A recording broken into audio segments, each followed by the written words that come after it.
August 15 లోపు ఏకకాలంలో 2 లక్షల వరకు రుణమాఫీ చేస్తామని సీఎం రేవంత్ రెడ్డి హామీ ఇచ్చారు.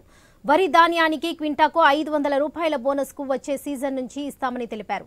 ఎన్నికల కోడ్ రావడంతో రైతు రుణమాఫీని అమలు చేయలేకపోయామన్నారు. రాష్ట్రంలోని 69 లక్షల మంది రైతులకు నారాయణపేట గడ్డ మీది నుంచి మాట ఇస్తున్నానని, ఆగస్టు 15వ తేదీ లోపల 2 లక్షల రూపాయలు రైతును రుణమాఫీని అమలు చేసి తీర్తానని సీఎం రేవంత్ రెడ్డి స్పష్టం చేశారు. 500 రూపాయలకే గ్యాస్ సిలిండర్, మహిళలకు బస్సుల్లో ఉచిత ప్రయాణం అమలు చేసినట్లుగానే రైతులకు రుణమాఫీని ఏకకాలంలో ఏక మొత్తంలో అమలు చేసే బాధ్యత తనదన్నారు.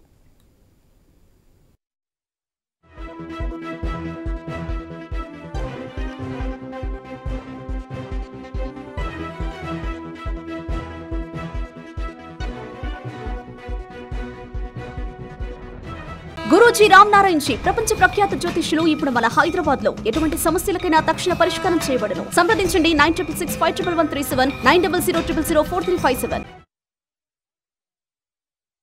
సీఎం తన ప్రసంగంలో ప్రతిపక్ష పార్టీలైన బీజేపీ, బీఆర్ఎస్లపై విరుచుకుపడ్డారు. జైల్లో ఉన్న బిడ్డ కవితను కాపాడుకునేందుకు కేసీఆర్ ప్రధాని మోదీతో చీకటి ఒప్పందం చేసుకుని సుపారీ తీసుకున్నారని ఆరోపించారు. బీఆర్ఎస్ ఆత్మగౌరవాన్ని మోదీ దగ్గర కేసీఆర్ తాకట్టు పెట్టారని మండిపడ్డారు. మహబూబ్ నగర్, చేవెళ్ల, మల్కాజ్గిరి, భువనగిరి, జహీరాబాద్ ఈ 5 సీట్లు కాంగ్రెస్ పార్టీ గెలుచుకుంటుందని ధీమా వ్యక్తం చేశారు రేవంత్ రెడ్డి. 100 రోజులు పాలించిన రేవంత్ రెడ్డిని గద్దె దించుతామంటున్న కేసీఆర్ 10 ఏళ్లు అధికారంలో ఉన్న మోదీని దించాలని ప్రజల్ని ఎందుకు కోరడం లేదని ప్రశ్నించారు.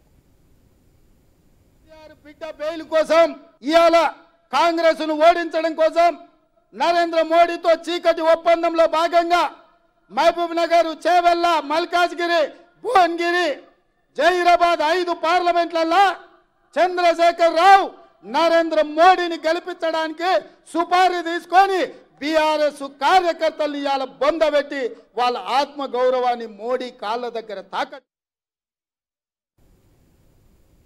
బీజేపీ నాయకురాలు డీకే అరుణ పైన సీఎం ప్రశ్నల వర్షం కురిపించారు. రేవంత్ ను ఓడించాలని, మోదీని మరోసారి ప్రధానిని చేయాలంటున్న డీకే అరుణను నేను ప్రశ్నిస్తున్నా. మోదీ నుంచి పాలమూరు రంగారెడ్డి ప్రాజెక్టుకు 10 పైసల నిధులు జాతీయ హోదా తెప్పించారా అని సీఎం రేవంత్ రెడ్డి ప్రశ్నించారు. కృష్ణా వికారాబాద్ రైల్వే జోన్ గురించి మాట్లాడారా అంటూ పాలమూరు నుంచి లక్షల మంది వలస పోతుంటే పట్టించుకోలేదని ధ్వజమెత్తారు. కాంగ్రెస్ 100 రోజుల పాలనలో 35 కోట్ల మంది ఆడబిడ్డలకు ఉచిత ప్రయాణం అమలు చేసినందుకు ఓడించాలా, పేదలకు రాజీవ్ ఆరోగ్యశ్రీ పరిమితిని 5 లక్షల నుంచి 10 లక్షల రూపాయలకు పెంచినందుకు ఓడించాలా అంటూ సీఎం రేవంత్ రెడ్డి ప్రశ్నించారు. మహిళలకు 500కే ఉచిత సిలిండర్ ఇచ్చినందుక, పేదలకు 200 యూనిట్ల ఉచిత విద్యుత్ ఇస్తున్నందుక ఓడించాలా అని ప్రశ్నించారు సీఎం రేవంత్ రెడ్డి. రాష్ట్రంలో 14 ఎంపీ సీట్లలో కాంగ్రెస్ ని గెలిపించండి ప్రజలకు రేవంత్ రెడ్డి పిలుపునిచ్చారు. మహబూబ్ నగర్, నాగర్ కర్నూల్ 2 ఎంపీ సీట్లలో కాంగ్రెస్ గెలవాలన్నారు. కాంగ్రెస్ కార్యకర్తల కృషి, ప్రజా ఆశీర్వాదంతో ఉమ్మడి పాలమూరులో 14కు 12 అసెంబ్లీ సీట్లు సాధించి పార్టీ అధికారంలోకి వచ్చిందన్నారు. కార్యకర్తల కృషి వల్లే నేను సీఎం అయ్యా అన్నారు. సోనియాను ఒప్పించి ఎస్సీ వర్గీకరణకు పార్లమెంటులో చట్టం చేసే బాధ్యత కాంగ్రెస్ తీసుకుంటుందన్నారు సీఎం రేవంత్ రెడ్డి.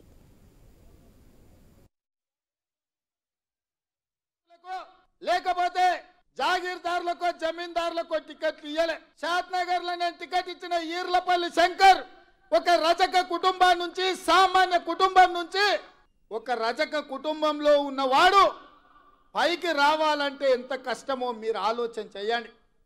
ఇవాళ ఈ రాష్ట్రం మొత్తం మీద ఒక రజక కుటుంబం నుంచి ఒక యువకుడు ఎమ్మెల్యే అయిందంటే అది కాంగ్రెస్